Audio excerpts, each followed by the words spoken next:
오늘도 해바라기 사연방에 와주셔서 감사합니다. 오늘의 사연은 남편이 바람펴서 이혼당하고 내연녀들 남편들한테 맞아서 반병신 됐다는 사연입니다.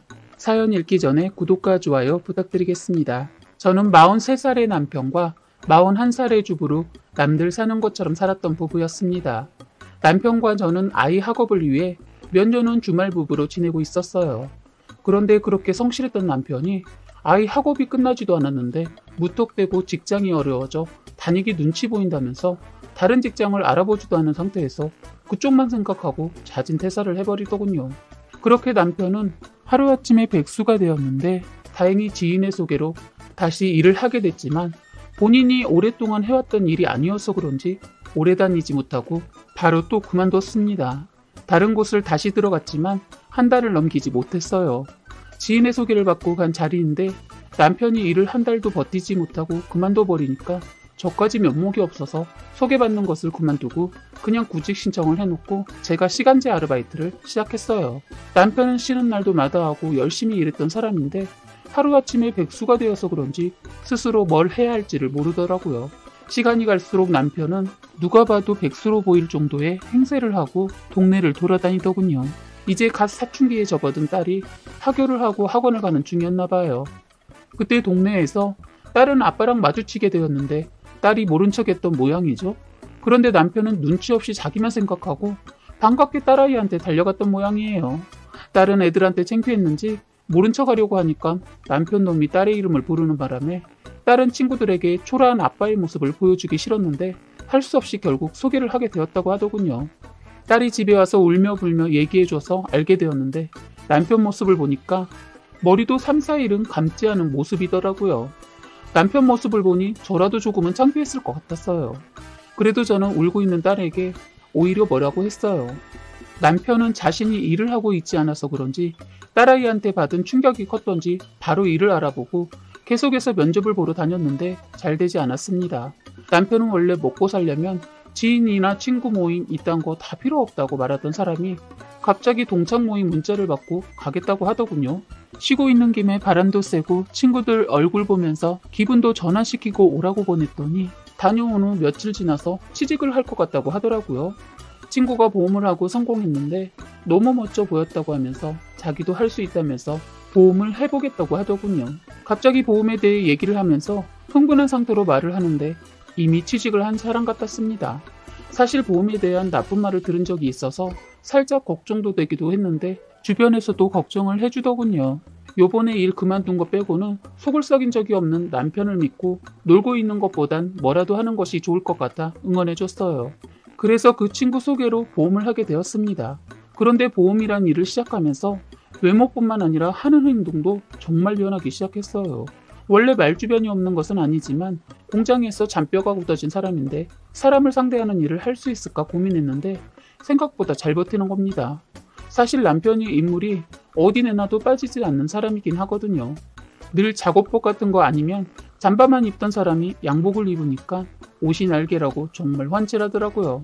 본인도 자신의 변한 모습이 좋은지 거울에서 눈을 안 떼고 날이 갈수록 옷을 비롯해서 이것저것 사들이기 시작하더군요. 그런데 처음에는 제가 양복이며 가방 같은 거 좋은 걸로 사주니까 괜히 돈 쓰지 말라고 말리던 사람이 어느 날부터는 본인이 알아서 브랜드 쪽으로 눈을 돌리더니 저 모르게 명품도 몇 개 사서 감춰놨더라고요. 처음엔 저한테 미안해서 그랬나 보다 생각했습니다.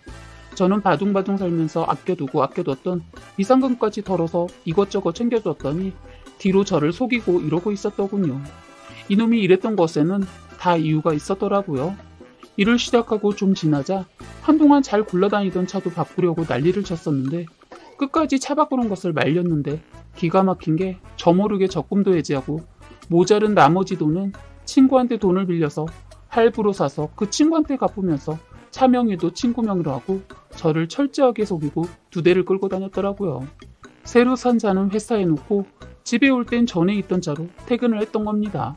나쁜 새끼가 말입니다. 글로 욕을 다 표현 못하고 쓰려니 속이 풀리지 않고 분하면서 그때 일을 생각하니 손이 떨리고 가슴이 답답하네요. 다시 전 남편 얘기를 하자면 저는 나중에 애들 아빠고 뭐고 그냥 인간 쓰레기다 생각하고 제대로 한 방 먹였습니다. 알고 보니 그 친구놈도 똑같은 인간이더군요.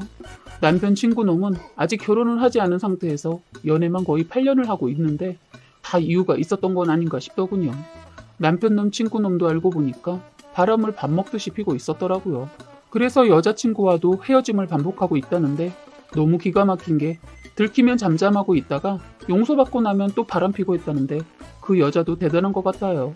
제가 그들의 얘기를 어느 정도 들었는데 제가 생각하기에는 평생 못 고칠 병 같은데 어떻게 8년을 이렇게 사귀고 있는지 대단한 여자 같았어요. 어쨌든 그 여자 남자와 저희 남편놈이 여자들이랑 그딴 짓을 하기 위해 서로 도움을 주면서 바람을 피웠더라고요.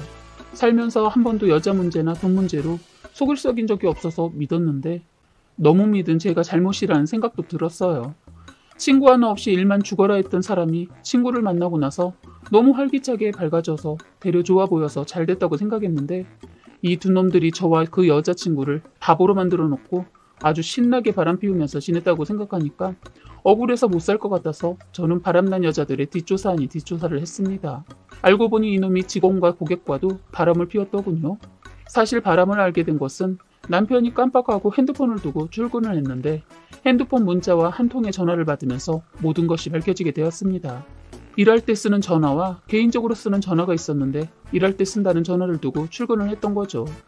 남편이 나가고 20분이 되었을 때 문자 한 통이 오더군요. 일할 때 쓰는 전화라 전혀 신경 쓰지 않고 남편한테 전화 두고 갔다고 전화를 하려고 하는데 때마침 문자가 오더군요. 기다리고 있는데 오늘은 왜 늦어? 라는 문자에 하트를 날렸더라고요. 순간 뭐지 했어요. 다음 문자는 더욱 기가 막혔어요. 자기야 빨리 와, 나 지각해 하고 문자가 오더니 문자를 확인하지 않으니 전화가 오더군요. 여자였습니다. 제가 안녕하세요도 하기 전에 먼저 상우씨 운전 중이야? 나 먼저 갈게. 자긴 외근 갔다가 출근한다고 내가 말해놓을게 하고 끊더군요. 가슴이 먹먹했습니다. 그 순간 바람이라는 걸 느낌으로 알 수 있었거든요. 저는 전화를 떨리는 손으로 간신히 잡고 핸드폰을 보려고 하니까 락이 걸려 있더군요. 다행히 락을 딸내미 생일로 해놔서 쉽게 확인을 할 수 있었습니다. 열자마자 갤러리를 보는데 할 말이 없었습니다.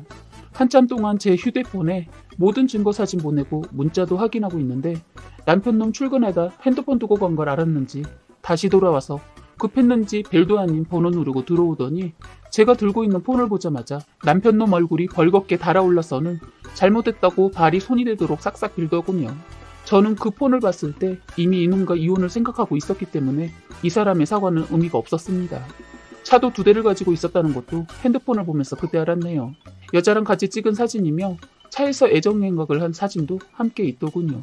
그리고 핸드폰에 자기가 소중히 여기는 것 중에 1순위가 그 차라고 핸드폰 갤러리에서 차 사진과 함께 써 있더군요. 기가 막혔습니다. 핸드폰에 있는 모든 기록을 다 확인해보니 그 친구놈한테 빌려서 차값을 갚고 있는 기록까지 다 있더군요. 그래서 생각지도 않게 칠칠맞게 핸드폰을 흘리고 출근한 남편놈 덕분에 쉽게 바람핀 남편놈을 잡을 수 있었습니다.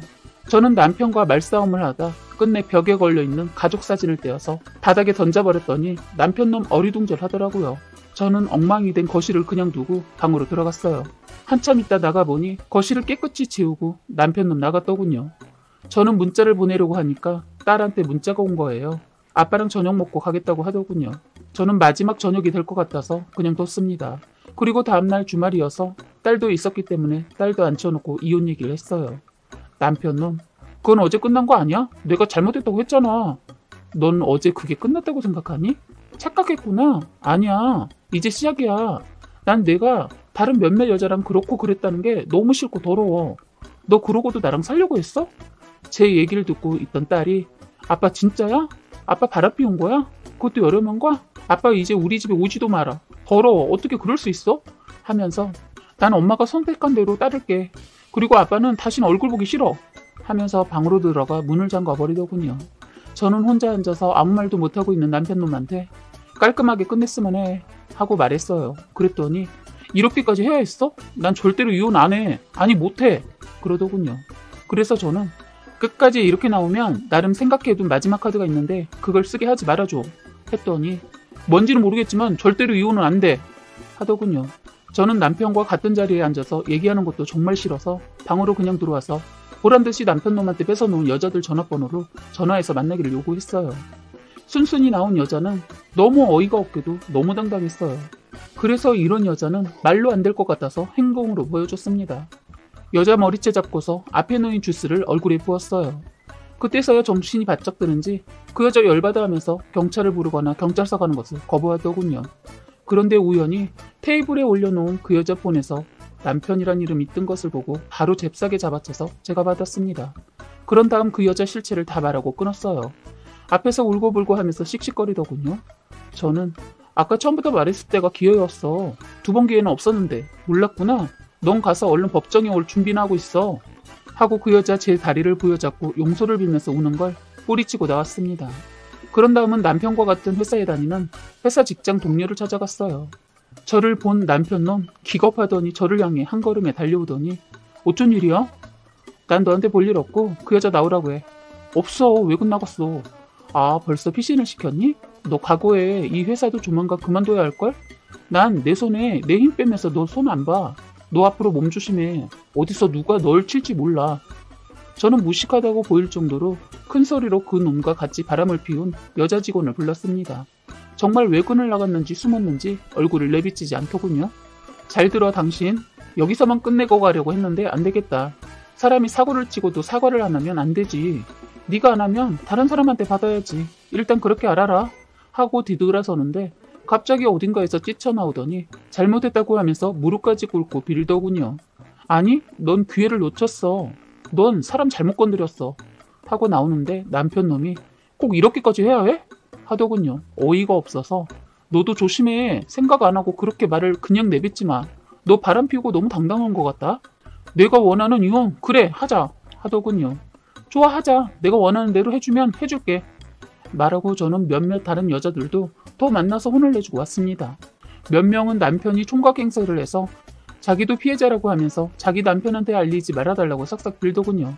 그 여자 자기도 이번 일로 많은 반성했다면서 처음이자 마지막이라고 하면서 빌면서 애원하더군요. 솔직히 이런 여자들보다 남편 놈이 더 죽일 놈이지만 너무 화가 나서 그 여자들도 손을 봐줬네요. 이놈과 이혼 얘기 나오자마자 서둘러 남편 놈과 이혼을 깔끔하게 했습니다. 남편 놈은 제가 이혼으로 모든 것이 끝난 줄 알더군요. 그런데 저는 끝난 게 아니었어요. 남편 놈은 어떻게 손봐줄까 고민하다 그 여자들 남편한테 알렸습니다. 시댁에서는 나중에 알고 말도 안 되게 저보고 다시 합치라고 했지만 이미 금간 그릇 다시 붙이고 살고 싶지 않아서 저는 일부러 그릇이 더 아작나게 내리쳐버렸네요. 남편 놈 저랑 이혼 후 바람난 여자들 남편들한테 죽도록 맞으면서 머리를 다쳐 수술도 했다고 들었는데 그 후유증으로 말을 어눌하게 하고 거의 반병신 됐다고 들었습니다. 바람의 대가라고 봅니다. 시어머니라는 사람은 당신 아들 반병신 만들어놨으니까 저보고 책임지라고 하더군요. 번호를 바꿀까도 생각했는데 하던 일도 있고 해서 그냥 뒀는데 뜻밖의 남편 놈이 전화를 했더군요. 받지도 않고 그날 바로 전화 바꿨습니다. 2번 다시 목소리도 듣고 싶지 않더라고요.